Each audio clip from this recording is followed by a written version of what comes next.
मनोज जी, मेरी शादी को भी 19 साल हो गए। इतना तो मैं भी सीख गया कि वाइफ को बोलने से कभी रोकना नहीं चाहिए। आप हिम्मत वाले हो, रोक रहे हो, लेकिन इन्हें भी दाद देनी होगी, रुकी नहीं।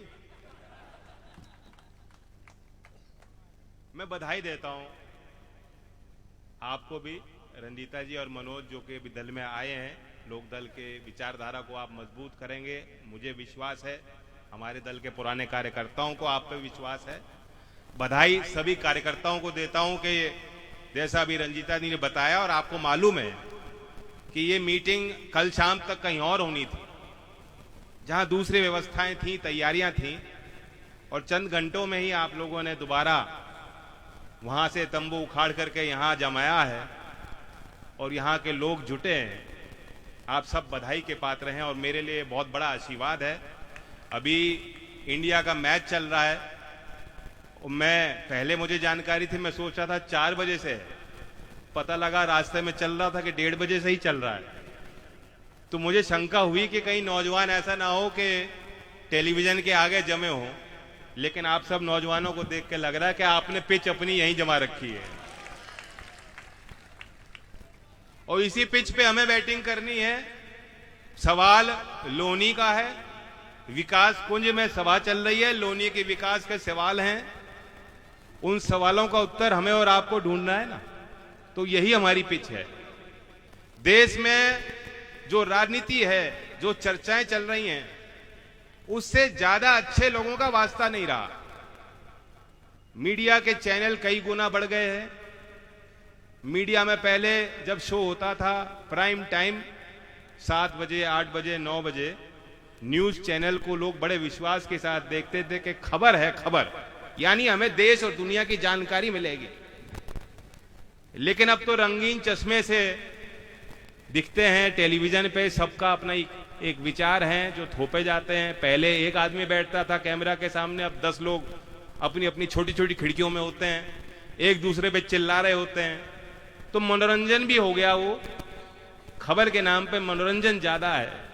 और वो लोग डिबेट तय करते हैं कि किस मुद्दे पे आज चर्चा होगी, और किस मुद्दे पे चर्चा होगी कि बाहर से चीता आया है, वो गर्भवती है। यहां माथे पे लक्ष्मी और यहां माथे पे जो है गणेश जी की फोटो लगा दें केजरीवाल जी। ये इसी तरह की अनाप शनाप बातें, आपका कोई वास्ता इससे नहीं है। देखते रहिए उन खबरों को, और उन विषयों पर अगर आपको ज्यादा गंभीरता से उन्हें ले लोगे तो आप अपनी वोट खो दोगे। वोट आपके जमीनी मसलों पे होनी चाहिए। सभ्य समाज के लोग जानते हैं कि तरक्की कैसे होगी। पुरानी व्यवस्थाएं हैं, वो हमारी पहचान का हिस्सा हैं, लेकिन अब हमें अपने समाज को आधुनिकता से जोड़ने की जरूरत है। बिना शिक्षा के तो, उच्च शिक्षा के, अच्छी स्तर के शिक्षा के, हम अगली पीढ़ी को तैयार नहीं कर सकते। मैं जब गांव में जाता हूं तब भी बात कहता हूं, वहां भी लोग इस बात को समझते हैं जो खेती कर रहे हैं, क्योंकि वहां जमीनें घटती जा रही हैं खेती की और गुजारा नहीं हो पा रहा। और यहां शहर में आके भी मैं कह रहा हूं, क्योंकि लोनी तो वैसे ही तंग शहरी क्षेत्र है। नाम में आप बहुत बड़ा शहर हो, नगर पालिका है आप, दिल्ली के बिल्कुल समीप है, राजधानी से सटा हुआ इलाका है, एनसीआर क्षेत्र का हिस्सा है। लेकिन यहां आके ऐसा लगता नहीं, महसूस नहीं होता कि एक ताकतवर देश के, लोकतांत्रिक देश के, उभरते हुए देश के राजधानी से सटा हुआ इलाका लोनी क्षेत्र का ऐसा अस्तित्व हो। ये बहता नहर इतनी सुंदर, मैं इसके जल स्तर को देख के आया हूं, वाह वाह वाह, क्या बहाव है।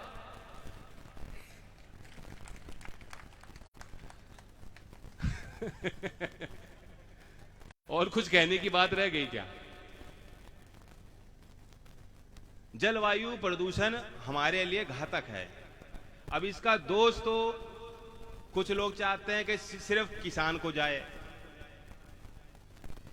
लेकिन अगर आपने यातायात के साधन जनमानस के लिए तैयार नहीं किए, सार्वजनिक यातायात, पब्लिक ट्रांसपोर्ट का कोई विकल्प ही लोगों पे नहीं है, तो क्या करेंगे? वो अपनी मोपेड चलाएंगे, स्कूटर चलाएंगे, मोटरसाइकिल चलाएंगे, गाड़ी चलाएंगे, तेल फूकेंगे। अब आप बताइए, यूपी रोडवे की कोई हालत है क्या?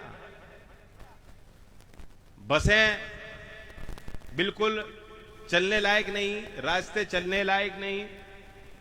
यहां एनएच है, दिल्ली सहारनपुर रोड, और यहां के सांसद हैं, बहुत ताकतवर हैं, जनरल वीके सिंह जी।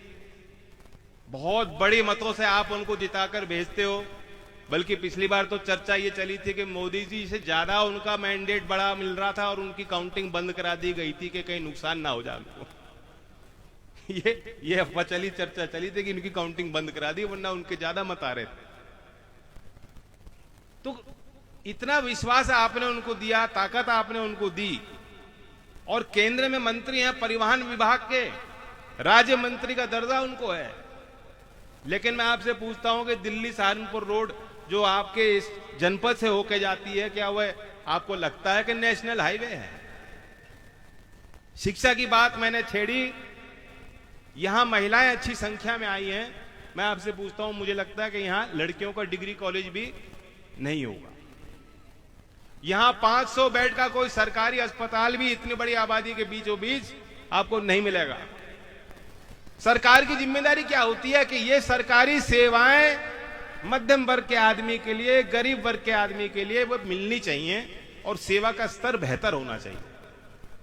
लेकिन आप सरकार को देखो तो सरकार सब कुछ बेचना चाहती है, खुद पे कोई जिम्मेदारी नहीं लेना चाहती है कि पार्षद भी जो है आप मोदी जी की तस्वीर देख के वोट दें, जिला पंचायत सदस्य भी मोदी जी की तस्वीर चिपका के वोट लेंगे, सारे विधायक इनके होने चाहिए, सारे सांसद इनके होने चाहिए, सरकार इनकी नहीं है तो सरकार गिरा के इनकी बन जानी चाहिए। तो अपनी ताकत बढ़ाने में और बटोरने में कोई कमी, कोई कसर नहीं है। चौधरी चरण सिंह जी के साथ आपका खूब आना जाना रहा, आपने देखा उनकी कार्यशैली को। ये पगड़ी वाले बैठे हैं, इन्होंने मुझे आशीर्वाद दिया, मुझे किस्सा सुनाने लगे चौधरी साहब का। ये 2 मिनट इनको मिले, उनको याद आ गया, चौधरी साहब मुझे बताया। जब आप उनको 12 नंबर तुगलक रोड पे मिलने जाते थे, वो किस मुद्रा में आपको मिलते थे? वे नीचे जमीन पे बैठ के अपने मेज पे या तो कुछ लिख रहे होते थे या पढ़ रहे होते थे। ये उनका स्तर था, वो काम पे निरंतर जमीन पे बैठ के वो काम कर रहे होते। मुझे पुराने लोग बताते हैं कि वे पसंद नहीं करते थे कि क्षेत्र के लोग इतना दूर चल के बार बार आए। वो पूछते थे क्यों आए हो, क्या मसला है? और अगर कोई कह दे जी मैं तो ऐसे ही आया, तो कभी कभी डांट पड़ जाती थी उनको, इतना खर्चा क्यों किया तुमने? और लोग कहते हैं कि जैसे वो कमरे में गए उनसे मिलने और उन्होंने ऐसे आंख उठा के उनको देखा तो आदमी समझ जाता था आज शायद डांट पड़ने वाली है। इतनी व्यस्तता होती थी। लेकिन आज आप देखो हमारे प्रदेश में मुख्यमंत्री घंटों पूजा पाठ करते हैं। देश के प्रधानमंत्री भी इतना समय है कि दिन में 5-6 बार तो कपड़े बदलते हैं, प्रचार रुकता ही नहीं है।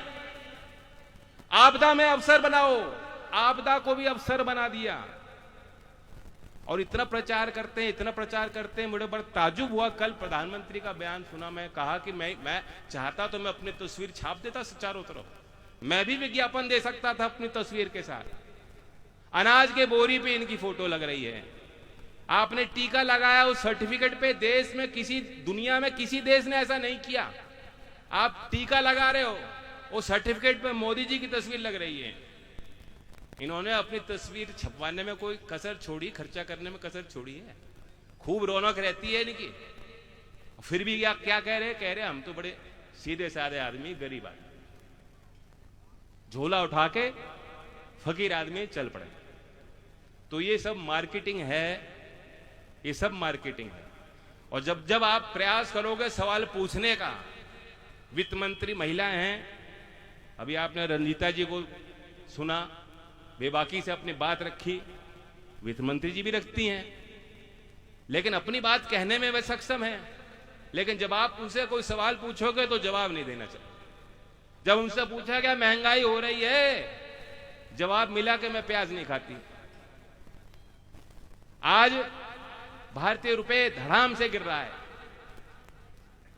आप सरकार से अगर पूछोगे क्या हो रहा है, आर्थिक व्यवस्था चौपट क्यों हो रही है, नौकरियां नहीं मिल रही, जवाब मिलेगा अक्कड़ बक्कड़ बुम्बे बो, 80-90 पूरे 100 से निकला दहागा, चोर निकल के भागा। कोई मतलब नहीं है। सुन लो, मनोरंजन होगा, तुकबाजी होगी, आपको अच्छा लग सकता है, बात अच्छी लग रही है, मुस्कुरा रहे हो बात सुन के क्योंकि बचपन की यादें हैं हमारी, लेकिन कोई मतलब तो नहीं है इसका। कोई सार नहीं, कोई मतलब नहीं, कोई सर नहीं, कोई पैर नहीं।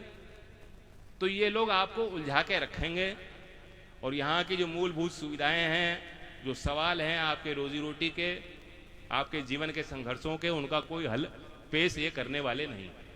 2015 में, और हम भूल भी जाते हैं, हमारी जनता इतनी भोली भाली है, हम तो खुद ही भूल जाते हैं। हमें खुद याद नहीं हमने 5 साल पहले वोट काहे को दी थी और क्या पूछें। 2015 में मोदी जी ने कहा था देश में 100 स्मार्ट सिटी बनाऊंगा, स्मार्ट सिटी मिशन, और अटल जी के नाम से भी शहरी विकास की योजना उन्होंने बनाई है। उन्होंने कहा था 5 साल में देश में 100 स्मार्ट शहर बन जाएंगे। आपने कोई जाके देखा है कोई स्मार्ट सिटी? अब तो 7 साल हो गए। 2022 तक किसान की आय दुगनी होनी थी, और तो और ताली और थाली बजाकर 2 हफ्ते में कोरोना भी खत्म हो जाना था। लोग सब भूल गए। ताली थाली कितनों ने बजाई थी? शर्म मत महसूस करना, हाथ उठा के बताओ ताली थाली बजाई थी। तो ये हमारी मासूमियत की निशानी है। मैं नहीं चाहता, आपका भलापन ऐसा ही रहना चाहिए। आप हमारे हो, हम लोग एक परिवार के हैं, मेरी जवाबदेही आपसे है। मैं चाहता हूं मेरे क्षेत्र का विकास हो, तरक्की हो। यही काम को लेकर चौधरी अजीत सिंह जी इतने व्यस्त रहते थे, 24 घंटे चिंता करते थे, बहुत कम वो सोते थे, सुबह सुबह उठ के इसी पे लग जाते थे काम। तो हमें और आपको भी मिलकर बहुत मेहनत करने की जरूरत है। मैं चाहता हूं लोकदल की एक पहचान है पुरानी, उस पहचान को आप मजबूत करें। और जैसा अभी अहमद ने कहा, बात तो सही कही, अभी 2 जगह उपचुनाव हो रहे हैं उत्तर प्रदेश में। तीसरी जगह भी 1 महीने पहले उसको सजा मिल गई थी, जिस विधायक को, वहां चुनाव नहीं होने दिया उन्होंने, और कोई सवाल नहीं पूछना चाह रहा था। लेकिन आज हो, अगले हफ्ते हो, 1 महीने बाद हो, 2 महीने बाद हो, चलो 3 महीने दे दिए, हमें भी ज्यादा समय मिल रहा है तैयारी करने का। और यहां भी मुजफ्फरनगर के, खतौली के बहुत लोग रहते हैं लोनी में। मैं आपसे भी कहूंगा, आपको यहां नगर पालिका पे भी नजर रखनी है, और जब भी उपचुनाव घोषित होगा खतौली पे भी नजर रखनी है। और ऐसा काम कर देना यार लोनी में और खतौली में कि जब भाजपा वाले चुनाव बाद आए, उन्हें कहना भाजपा वालों तुम हारे नहीं, विपक्ष जीत गया, लोकदल जीत गया, तुम हारे नहीं हो। जैसे रुपया गिर नहीं रहा, वो तो डॉलर बढ़ रहा है, वैसा ही जवाब आप उनको दे देना। और हालात ऐसे हैं कि अभी मनोज जी बता रहे थे, संघर्ष तो बहुत किया है सबने, आप सबने संघर्ष किया, संघर्ष के रास्ते ही आगे अच्छे दिन हमें आएंगे, विश्वास कीजिए। और मैं यही कहूंगा कि पहले एक बहुत बड़ा हिस्सा यहां बागपत से जुड़ा होता, जो अभी कह रहे थे हमारे विधायक जी मदन जी, और हम लोगों का आना जाना भी बहुत ज्यादा रहता था। कुछ हमारी भी कसर कमियां रही हैं, और उसको भी मैं दूर करना चाहता हूं। और आप भी ऐसा काम करो। हमें यह तय करना है कि हम कैसी सत्ता चाहते हैं, कैसे जनप्रतिनिधि चाहते हैं। आज जो लोग हैं आपको लड़ने और लड़ाने बढ़ाने की बात करते हैं, और कुछ नहीं इनके पास एजेंडा। हम लोग भाईचारा की बात गांव में करते आए हैं, लेकिन अगर आप देखोगे, आपने भी गांव के जीवन को देखा है, परखा है, उस जीवन को आप अच्छी तरह समझते हो। वहां क्योंकि सदियों से बसावट है, एक दूसरे को अच्छी तरह लोग जानते हैं, वे भी लोग पुरानी परंपराओं में बंधे हुए हैं। वहां कभी सांप्रदायिक हिंसा आसानी से होती नहीं। आप तुलना करेंगे शहरी क्षेत्र में, यहां बहुत चंद मिनटों में अफवाह बन जाती है, पड़ोसी पड़ोसी को जानता नहीं है, और यहां किस पहचान को लेकर आप अपने आप को व्यवस्थित करोगे? कोई गाजियाबाद से आया है, कोई मूल निवासी है, कोई मुजफ्फरनगर से आया है, कोई हरियाणा से आया है, कोई पूर्वांचल से आया है, तो आपकी पहचान क्या है? और ऐसे माहौल में दूसरे लोग आते हैं, कहते भाई हिंदू की पहचान आपकी पहचान है, या मुसलमान खतरे में है, मुसलमान बन जाओ, धर्म की इबादत भी करो और धर्म की रक्षा भी करो और लड़ो भी। तो ऐसे लोगों से भी, जो एक्सट्रीमिस्ट विचारधारा है, ऐसी विचारधारा से भी हमें आपको नुकसान होता है, क्योंकि हम अपने मुद्दे भूल के उसमें लग जाते हैं। इसलिए भाईचारे की बात जितना हमारे कार्यकर्ता गांव में जाके कहते हैं, हमें जरूरत है कि शहरी क्षेत्र में भी हम उस संस्कार को बढ़ाने का काम करें, और लोकदल का हर एक कार्यकर्ता इस काम के लिए तैयार। कोई भाईचारे की बात नहीं करता, और मैं कहता हूं कि जब भाईचारा जिंदाबाद का नारा लोकदल का कार्यकर्ता लेगा, तो भ्रष्टाचारी भारतीय जनता पार्टी के जितने कार्यकर्ता, उनको तो साफ सूंघ जाता है, वे गली से अपने आप लौट जाते हैं कि यहां हमारी दाल गलने वाली नहीं। तो भाईचारा जिंदाबाद का नारा है हमारा, इसे मजबूत कीजिए। आज यहां क्राइम बहुत बड़ा इशू है गाजियाबाद में, लोनी में, और कुछ लोग ये दावा करते हैं कि जी योगी जी आए तो क्राइम घट गया। घटा नहीं है। गैर कानूनी तरीके से कानून का राज स्थापित नहीं हो सकता। आपने लोगों के बेवजह पोस्टर छपवाए, पूरे प्रदेश में लगवाए, हाई कोर्ट ने कह दिया गैर कानूनी है। बिना कोई इत्तला दिए, बिना कोई सुनवाई किए, बिना कोई नोटिस दिए आप लोगों के, विपक्षी लोगों के घर बुलडोजर भेज सकते हैं, क्योंकि आपकी सरकार चल रही, लेकिन यह भी गैर कानूनी है। गैर कानूनी तरीके से आप किसी भी नागरिक के मन में, किसान के मन में, व्यापारी के मन में, मजदूर, बेरोजगार नौजवान के मन में कानून का सम्मान स्थापित नहीं कर सकते, कानून का राज स्थापित नहीं कर सकते। उसके लिए तो सामाजिक संस्कार हमें पैदा करने पड़ेंगे। तो हर मोर्चे पे आप देखोगे तो कोई परफॉर्मेंस इनकी नहीं है। सबसे महंगी बिजली आपको मिल रही है, भर्तियां सही नहीं हो रही हैं। मैं देख रहा था अभी एक पार्टी का राष्ट्रीय अधिवेशन है, जो सत्ताधारी दल है, और केंद्रीय मंत्री हैं, मंत्री जी क्या कह रहे हैं कि 69,000 जो भर्ती हुई, शिक्षक भर्ती, उसमें उत्तर प्रदेश की सरकार पे उन्होंने आरोप लगाया और कहा इन्होंने भ्रष्टाचार किया, गरीब लोगों को दबाया गया, पिछड़े वर्ग के लोगों को वहां नौकरियों में उनकी गिनती नहीं हो पाई। ये बात मैं नहीं कह रहा हूं, सरकार में बैठे लोग, शामिल बैठे लोग कह रहे हैं। तो नौकरी नहीं दे रहे। एक नौकरी थी जिसके लिए हमारे लोगों का आरक्षण एक आकर्षण था, वह आर्मी की नौकरी थी, आर्मी की नौकरी। और ये जो राष्ट्रवादी बनते हैं, हिंदू मुसलमान की बात करते हैं, इनके मुंह पे दही जम गई। जब आर्मी की नौकरी, जो हमारी स्थायी नौकरी होनी चाहिए, उस नौकरी को भी 4 साल का भद्दा मजाक आपको थोपा गया है। ये इस योजना की मांग कोई नहीं कर रहा। और आप किसी बड़े जनरल से बात कर लो या किसी जवान से बैठ के बात कर लो, सब एक राय के हैं, सब कहते हैं खराब हो रहा है, गलत योजना है। लेकिन क्या करें साहब, बाहर इस बात को हम कह नहीं सकते, लेकिन लोकदल का कार्यकर्ता कह सकता है। हमारी एक लौती अकेली पार्टी है जिसने अग्निवीर के खिलाफ पंचायत करी, जगह जगह गए, लोगों को बताया, लेकिन आज भी बेकसूर नौजवानों के खिलाफ मुकदमे दर्ज हैं। क्यों? वो आक्रोश में आए, वो सड़कों पर कैसे आ गए, उन्होंने सरकार की आलोचना कैसे कर ली, आज भी मुकदमा सह रहे हैं। तो इस मंच के माध्यम से मैं कहना चाहता हूं, केंद्र सरकार से भी, राज्य सरकार से भी, कि इन नौजवानों को बख्शो, इन नौजवानों पर रहम करो, इन्हें नौकरी की व्यवस्था ने दो। ये खुद जानते हैं, अपने दो पांवों पे खड़ा होना जानते हैं, ये आत्मनिर्भर हैं, इन्हें ज्यादा कुछ आपसे नहीं चाहिए। लेकिन इन नौजवानों की इज्जत करना सीखो। मैं फिर आपको धन्यवाद देता हूं, इतनी बड़ी संख्या में आप लोग आए हो, और उम्मीद करता हूं कि आप हमारे दल को मजबूत करेंगे। मनोज जी ने खूब मेहनत करी, हमारे यहाँ के जनप्रतिनिधि मदन जी रहे हैं, और जैसा कि खतौली में हो रहा है, मुझे लगता है कि आप सब चाह रहे होंगे कि यहाँ भी हो जाए, क्योंकि यहाँ के विधायक ने भी कोई कसर तो छोड़ी नहीं है। हमारे परवेज मियाँ हैं, साहब सिंह जी की बेटे, उनके साथ क्या गुल खिलाए दिल्ली में जाके आपने सुनी ही बातें? क्या ऐसे जनप्रतिनिधि चाहते हो आप? अगर इस देश में कानून का काम हो, ईमानदारी से कोर्ट अपना काम करें, तो ज्यादा वक्त नहीं लगेगा, हफ्ते तो 2 हफ्ते में यहां भी जो उपचुनाव घोषित हो जाएंगे। लोनी में भी आपको दोबारा मौका मिल सकता है।